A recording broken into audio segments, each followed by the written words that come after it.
ไผบ่คิดว่าผู้สาวน้อยมานำ อันนี้ปลาลอยอยู่ พอดีมาฮอดพอดีกำลังฟ้อนพอดีทุกคนเลย งามกับแม่อีเลย งามกว่าแม่อี แม่คนเป็นมู่เลยกับเขาลงมาแต่ผู้เขาทำไปเลยน้อยคนจำแต่เด็ก เบิ่งสภาพ หวานขนาดเนาะ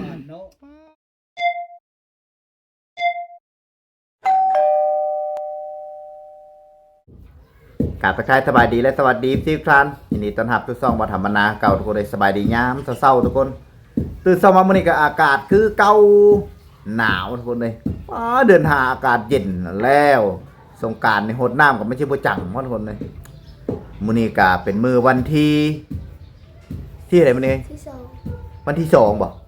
มื้อนี้เป็นวันที่2ทุกคนเลยที่3ที่4วันที่4มื้ออันสิฝึกสิเทียนทุกคนเลยมื้อนี้เป็นมื้อวันที่2มื้ออันทางชาวบ้านเพิ่นไปเฮียนฟ้อนอีกคนมื้อนี้นะเพิ่นไปเฮียนซ้อมฟ้อนมื้อนี้นะที่ไปลงไปฟ้อนใส่กันเบิ่งว่ามันสิเข้ากันบ่ผู้ใดบ่เข้ากันคัดออกผู้ใดเข้ากันก็เอาทุกคนเลยว่างานบุญใหญ่บุญประจำปีของบ้านกุดหินทุกคนเลยฟ้อนให้มันเข้ากันทุกคนเลยมีลำฟ้อนพร้อมแล้วก็มีฟ้อนผาหางหลายแนวคนน่ะเข็นฟอกเข็นฝ่ายประเพณีชนเผ่าผู้ไทยทุกคนเลยตอนแรงๆดึกๆยามมื้อบุญก็เล่งเหล้าทุกคนเลยเป็นฮิตของเพิ่นทุกคนเลยอ่ะเข้ามาแล้วก็ฝากกดไลค์กดแชร์กดติดตามให้กำลังใจต้องมาทำเลยเด้อทุกคนเลยอีกประมาณ 7-8 โมงเพราะวันดองพอดีเข้ามาเล่นนำทุกคนเลยไปมาเดินทางกันทุกคนเลยถาเพราะวันดองเพิ่นมาฮอดนะทางน้อยแล้วเพิ่นว่านะคุยเลยเพิ่นเวเขาวัดเลย ตอนนี้เขากำลังเกี่ยมฟ้อนเลยเดี๋ยวนี้นะเกี่ยมฟ้อนพลาบเลยเขาสนกสนุมคนนักเรียนกำลังเรียนฟ้อนอยู่พอดีมาฮอดพอดีกำลังฟ้อนพอดีทุกคนเลย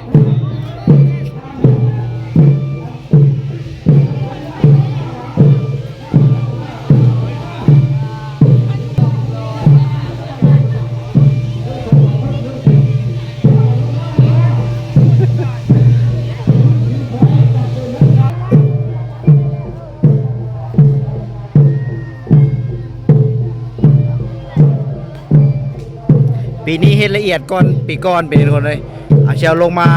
ซ้อมใส่กันซะก่อนแต่ละปีบ่ได้ลงมาซ้อมใส่จังซี่ได้แต่ปีนี้เฮ็ดละเอียดเป็นพิเศษปีนี้นะ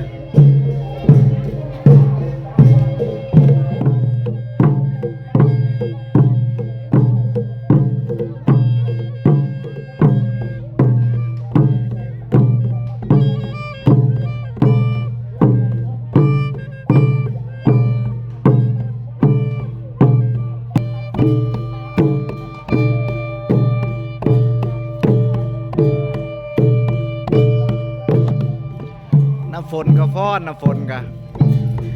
นำหนาเราได้น้ำฝนเลย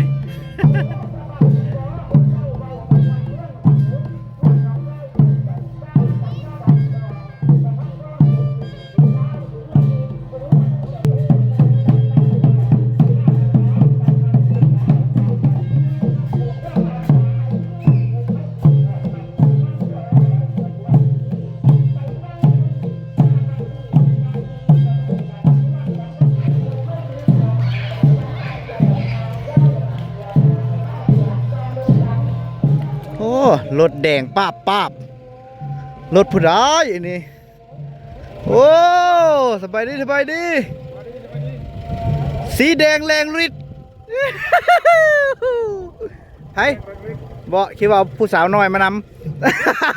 ำ โล่งหนูเลยมุ้ยไผเด้อโล่งรถเพิ่นน่ะปลอดภัย นานมีแต่เอาไว้อยู่แถวบ้านพักบ่คิดผิดแล้วอ่ะไปจุถ้าเขาไปไหนไปทุกคนเลยกำลังฟ้อนพอดีกำลังซ้อมฟ้อนอยู่ขบวนฟ้อนนั่นผู้ใหญ่พร้อมทุกคนเลยหลังจากนักเรียนม.ต้นแล้วก็ปัตตชนแจ้งนี่ก็ยังดังกันเจ้าไว้ทั้งคนไปเห็น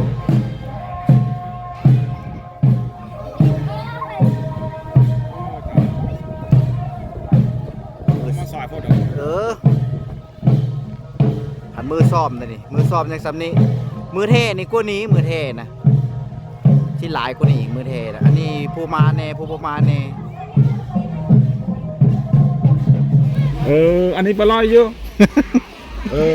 เอาโฟเลยเนาะตัวเพื่อนจะเอา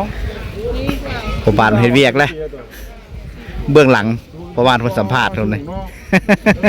เลี้ยงง่ายลูกก็ง่ายพันดีเนาะ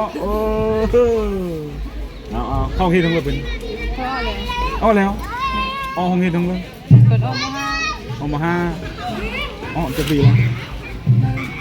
ปี2 ปีแล้ว คืนแล้วเคยเอาโหแล้วเนาะเดี๋ยวก็เอา เคยจะได้กินนอนเพียอีกแล้ว จะได้เอาโฟจะได้เอาโฟ เดินทางต่อทุกคนที่ไปเฮือนตาที่แทงขวัญวันนี้นะเพิ่นน่าจะอยู่เฮือนบ่อยู่พวกแล้วพาพ่อบ้านเพิ่นไปยาม พ่อบ้าน ยายพ่อบ้านแล้ววะเป็นคือเก่าวะ เอา คือเก่าเนาะ เป็นของเอิญ นี่นะซื้อเพิ่นดังมาแต่เก่าพ่อบ้านเลยเป็นพ่อบ้านตลอดพ่อบ้านทุกสถานที่เพิ่นเนี่ยอยู่ใส่กับพ่อบ้านเพิ่นนะเพิ่นละไปเฮือนที่แทงขวัญเพิ่นละเจ้าแหวเบิ่งเฮือนจานไส้ก่อนจะอยู่บ่อยู่แล้วเฮือนจานไส้กะวันเราไปเวียกแล้วบ่จักโอ้อาจารย์อย่างเวอร์มาพวกหวยเมื่อแล้วบ่อาจารย์อันนั้นแซ่บบ่มาหาอาจารย์ไส้นี่พาพ่อบ้านดองมานี่เลาะทีบนั่นนี่นะมียังกินอีกนี่ มอนกินนั่น โอ้ เนื้องูต่างอาหาร กินเนื้องัวต่างอาหาร อันนี้เนี่ยแนวของมักแล้วนี่นะ บ่เรื่องซีนเรื่องไข่นี่ป้าเท่าอันดับหนึ่งเท่านี้เลยไปเฮือนจันไซกับบูยูซ้ำมาเฮือนหัวหน้าเพิ่นนายเพิ่นไปรออีกต่อป่ะไปถอยสิไปเป็นทางต่อทนเลยโอ้มาเฮือนมนซออะไรพ่อบ้านเคยกินในประมาณนี้ฮะ กินแต่เอามาลงมาแต่ผู้เขาซ้ำไปเลยน้อยคนซ้ำจะได้กุ๊ก เว้นบ่ให้เขาหาบมานะหาบเองบ่ เบิ่งในคลิป เราทำกันเพราะว่ามันจะมาฮอดเลย คอยหมากอันเป็นตะหวานเนาะเบิ่งสภาพ สภาพสีแรกก็รู้แล้ว หวานขนาดเนาะ เนาะ บอกคิดว่ามันฉีแบบว่าเสียนหวานแน่ เอาสีงามเลย ฉีมันเป็นตะกินเด้งทำเข้าไปปุ๊บ กกที่เขาเห็นเห็นป่ะ บ่ จำเจียวประเดกคนเลย พี่เอาอยู่พี่เอาอยู่อันเดี๋ยวบ้านเฮานี่ได้ บ้านเลยป่ะสมก็ กินเราได้เฮากินยกหนึงเลยกินเลย ปอบอยู่บ้านคอยหวานนะ บ่มี เกือบ อัน ตายพอแล้ว บ่มีอันชามจาเนาะนี่เลย มาทุกคน กินข้าวง่ายน้ำกันมานี่กินสมแล้วก็ต่อเข่าเลยได้มาทางเฮือนอันบามุนซอพอนี่โอ้เรื่องเหลือเกืออิ่มได้ ผู้ไทย เข้านํกันเด้อทุกคน ตอนหับพอบ้านดองมาเยี่ยมมายามคนนะ นี่แล้ว อ่ะอันนี้เลยมา มื้อนี้เลย มีอันต้มปลาแน่กับแจวแล้วการนั้นขี้ปลาน่ะเนาะ ปลา แซ่บเอาเห็ดปลานินได้มีแต่หัวอาหาร เพิ่มวิตามินเท่าตื่มอีกกับมันนี่ปลานินกินหัวอาหารเด้เฮากินก็เป็นวิตามินนี่มันหัวอาหาร อันนี้จะซื้อเอาดิวันดีเจอเพื่อนเอามาแต่หนองเพิ่นเพราะว่าพิษปกติปลานิ่ใหญ่ อันนี้ใหญ่ว่าตัวละโลเนาะ ปลานิ่บ้านเฮานี่บ่ใหญ่ บ่ใหญ่เนาะงึดเพียงคือว่าตัวนี้น้อยโทร2-3 นิ้วเนาะ แม่นมันมี บ่ ในกิน ง่ายเป็นบ่มีแนวกินหรือว่าโมดมันแต่นั้นมีแนวกินเนาะ กินมัน เอาย่อง น้องเฮาก็มีปลาแต่ว่ามันบ่ใหญ่เพียง ท่าเว้ยปลาตัวจำแจ่ว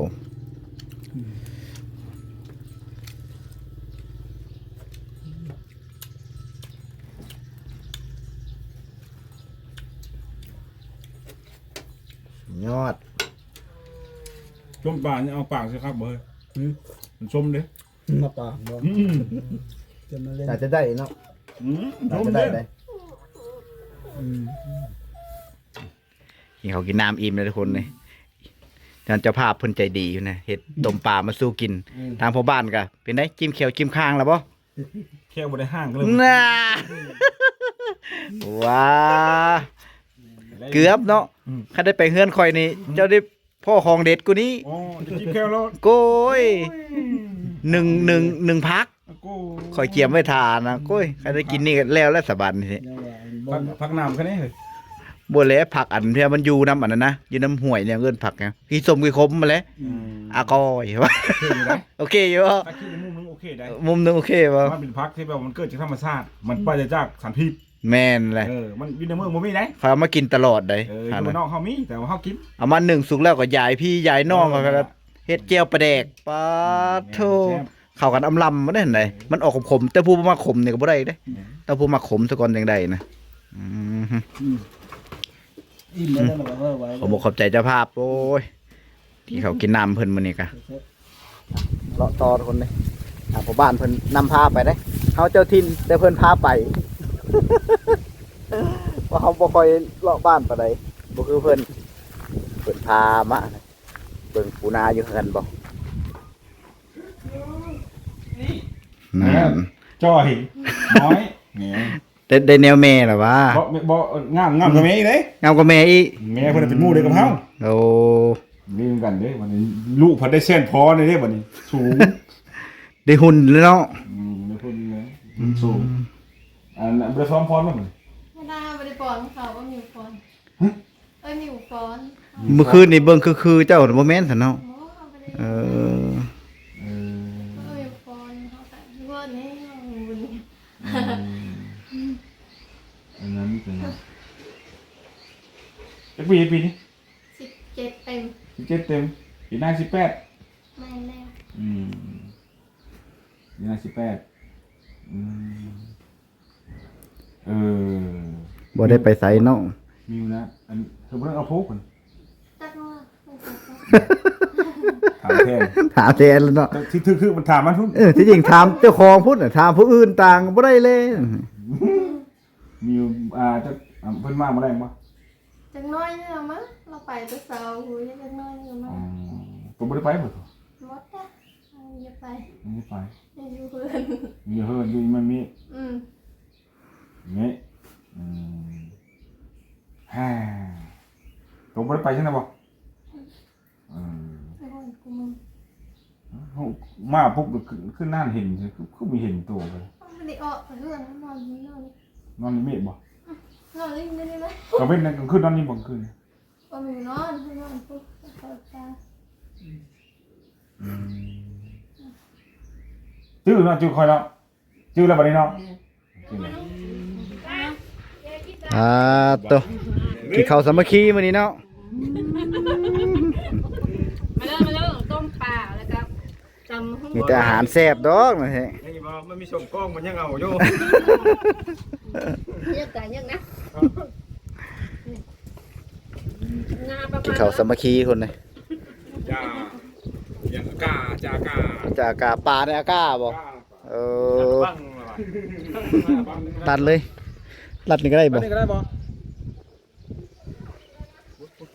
ซองๆดูลัดเลาะบ้านคนเลยมานี่นำทีมโดนเพราะว่าดองพาเลาะบ้าน เลาะยามบุญแค่นี้เลาะบนยามบุญเขาก็ไป